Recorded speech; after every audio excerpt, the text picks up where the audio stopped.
How to delete price alerts in FastBull account. Hello everyone, welcome back to Trading for Beginners.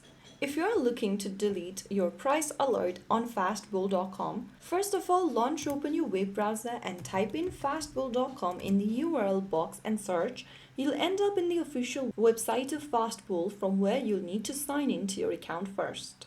Once you're logged into your account, from the main home page, go to the bottom left corner and click on this bell icon. This will open the Alert Settings tab where you need to click Markets. Now, if you've created any price alerts, you'll be able to see it displayed on this page.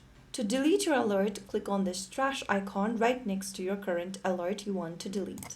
Now you have successfully deleted a price alert in FastBull. And that's how you delete your price alert on FastBull. I hope this tutorial helped you. Don't forget to like, follow, and share for more simple trading app tutorials and tips. See you in the next one. Thanks for watching.